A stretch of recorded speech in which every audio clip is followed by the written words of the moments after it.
My name is Tara Kachaturoff, and I'm the host of Michigan Entrepreneur, where we feature businesses from startup to stellar. Today we have as our special guest Lynn Drake, who is president of Compass Commercial here in Troy. Welcome to the show. Thank you for having me. It's good to be here. Well, we're actually in Birmingham, but your company is located in Troy. And I'm really excited to have you on because I haven't had anybody on with your particular background, which is real estate. Both the corporate side and the commercial side. Correct. But before we talk about your background and all the other things, let's take a step back before you actually even got into real estate in the early days. What did you start off with? What did you study in school? And how did it all kind of lead to this? Well, interestingly, I studied accounting, which is kind of a boring thing. At least that's what I felt. Me too. After the first year, right? So who wants to really do that? And I shouldn't say that because when you get to be a senior accountant, it's a lot more fun than when you're starting. Anyway, so I was doing that. I was board staff. My mother was a real estate, owns a lot of residential property. So I decided that I would go and get either a job in real estate or get a degree in real estate. I didn't know how that would be. And there was a job posted for Maddie Maroon. And I went there and I got a job in the real estate department. And it was actually a really good place to start because they do everything. I mean, it's a truck terminal company, but you know, they have warehouses, offices, retail. So it was a great place to get started. So you entered that was your foray into corporate real estate. Correct, yeah. And of course, and if you could explain a little bit for viewers, a little bit about real estate versus corporate real estate and what you're doing in that kind of role. Well, in corporate real estate, I've had different positions because I also worked at Kelly Services. So kind of in that position, what I did was I managed the real estate staff. We had 1,000 offices across North America. So the leases, that's about 200 to 300 leases, come up for renewal every year. Right. So we had to manage the renewals. If they needed a new location, we managed that. I was responsible for the moving of the offices. So a lot of coordination and understanding not only the leases, but how they work, how do you pay them. So there's a lot of detail behind. And especially with office moves, impact on the staff and trying to keep everything running. I've had a little bit of insight into it. It's actually really amazing, and it's cool because I actually could understand what you do when I was reading up on what you've done in your background. It's to me, I love that kind of stuff. I love that kind of stuff, and you start realizing like there are so many things. Just when you look at Kelly Services, all the properties they have. Right. It's not like some virtual company. There's people there that walk into offices and, you know, transact business and hire people and so on. I mean, you have to have physical stuff, and that's not easy. And there's so many things, let alone I'm sure you had to deal with a lot of things with weather-related issues and, you know, just one thing after another and that whole portfolio of properties. Yeah, the other thing that was kind of interesting about working there was when I was there was really 4 separate companies. I think there's more today, but each company had its own way of doing things. So like one division only did 1 and 2 year leases, so hence their rents were higher than the rest of the portfolio, because when you do short-term leases, your rents are higher. So it was just interesting because they all had different ways that they wanted to manage their real estate in each division. That's kind of, that's interesting. So I'm sure you've had along the way lots of things for renegotiation. So you're probably quite the negotiator, right? Yeah, That's probably a lot of your job, isn't it? Yeah, I've done about 3,000 transactions, lease negotiations, and new locations, and sales and purchases, everything. Yeah. So you found your niche in life really early on, and I did. You started working for somebody, and then at what point did you decide that, hey, you know, I want to move in another direction and start my own company? What was it do you remember that turning point? Oh yeah, I do. I was on top of a mountain. When I turned 40, I decided to climb a mountain. I went on Outward Bound, and we climbed Mount Tohepi in the Pioneer Mountains. It was 15,000 feet above sea level. So we got to the top and we did an hour of reflection, and during that hour I decided that I had really one of the top positions in my field, but it wasn't giving me a lot of joy anymore, so what else could I do?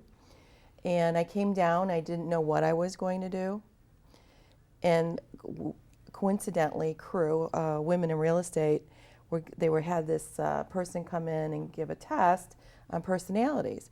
And when they tested me, I came in so strong in sales, they offered me a job to sell. The Gallup poll offered me a job to sell their services. You're and kidding me. No, they told me I was in the wrong field.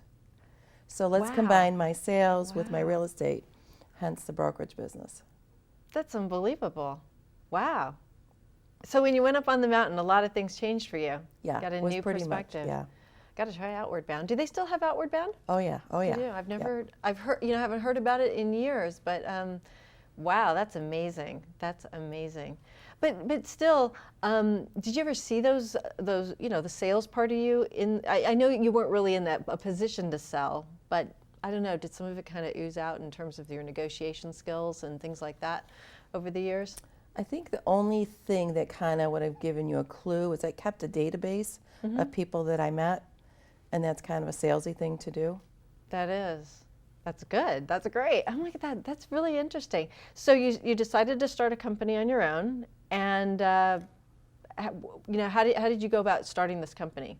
Did you start from scratch, or did you have some things transition over to you, or how did you do it? Well, first I moved from corporate real estate to a 1099 with a traditional brokerage house. Okay. Okay, so it was small steps. Right. So now I've left my corporate job, I've left my nice salary, and now I'm here.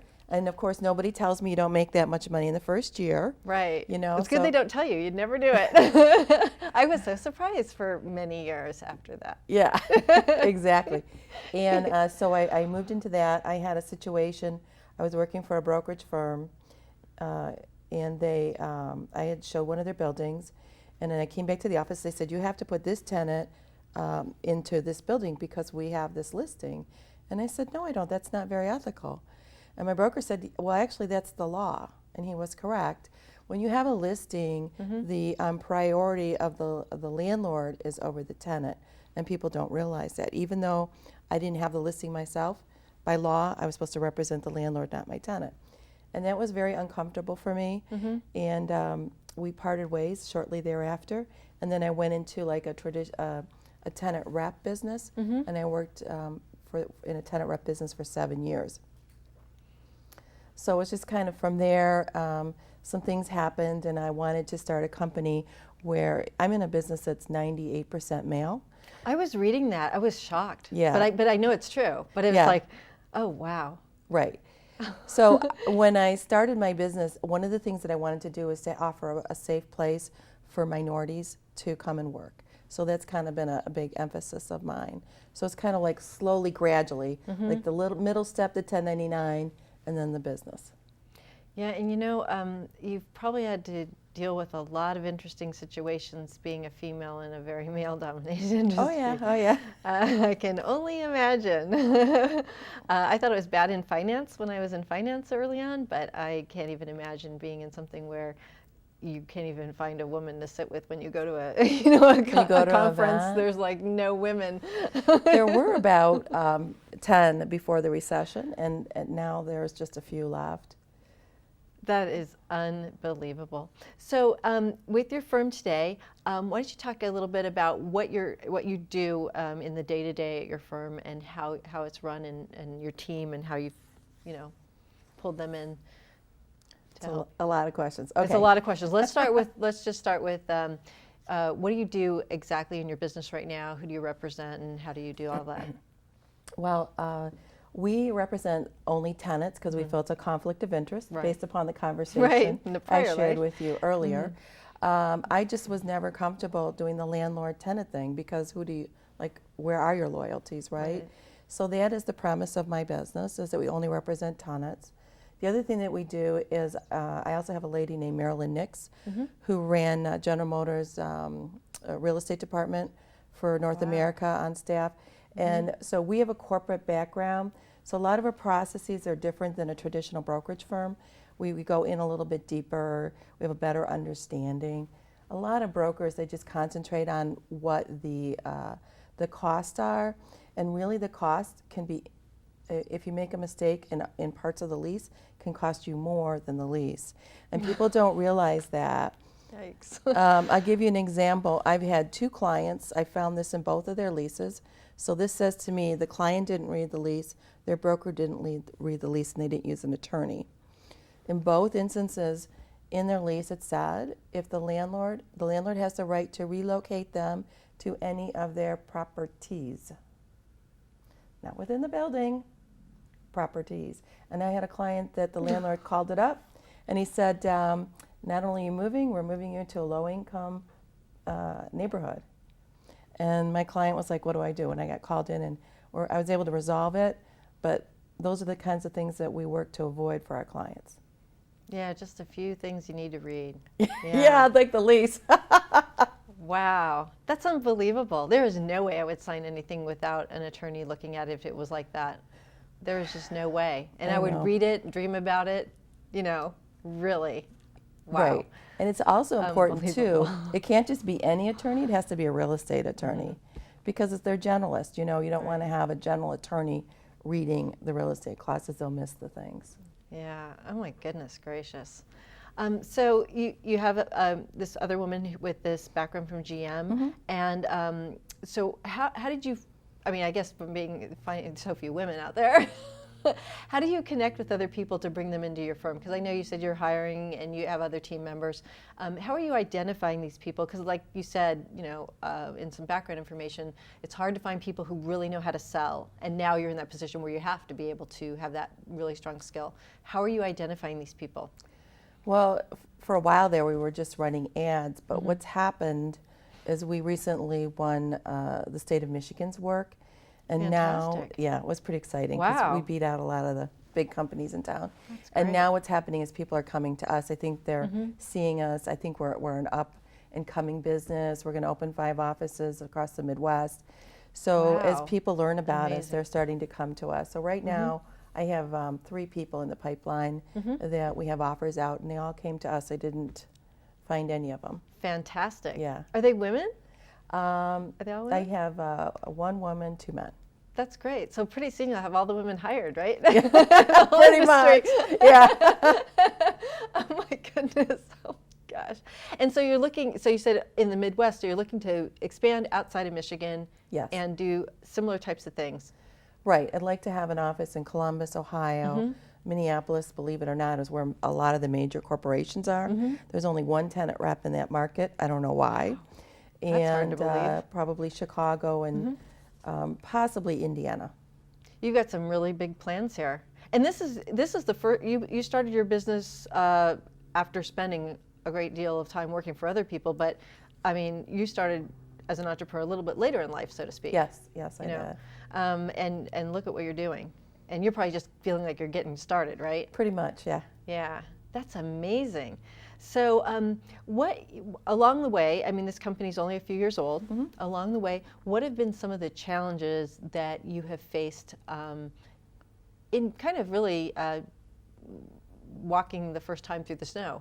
What's happened for you in this? Because there's not a lot of people out there doing this, especially women-owned, right? Okay. Right. Well, even Which the is a number of difference. women, there's hardly any women across the United States. We have the federal government's given us a special category for women that do what I do. So You need to start a women's organization just for these women. No, seriously. well, there are a lot of women's organizations. There's Women in Real Estate, and there's some other ones. But a more, one that's more a smaller group. A smaller group. Well, it's kind of interesting that you say that because I own Compass Commercial, but I'm licensed to represent ITRA Global. So I needed to have a national platform because I work across the United States and can really work anywhere. When I brought Marilyn on board, I took her to my national meeting, and she says to me, now you have to understand, because we're both women and we're used to being the only woman, right?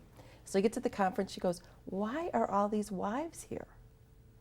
And I go, what do you mean? There's no wives in this room. Those are the owners. So we've got about a 40% female ownership in the Wow. offices across the United States. Interesting. Yeah, so it's just kind of interesting. I found them like totally by accident.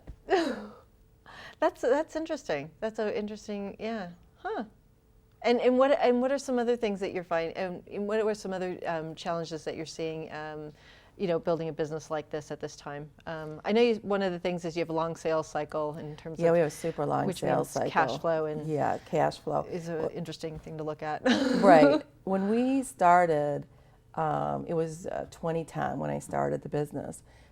It was next to impossible to get any capital, and I did raise $50,000, and that was the hardest thing, was just getting money. I mean, I took my money, my sister's money, and Michigan Center for Economic Empowerment and Development gave me my first loan.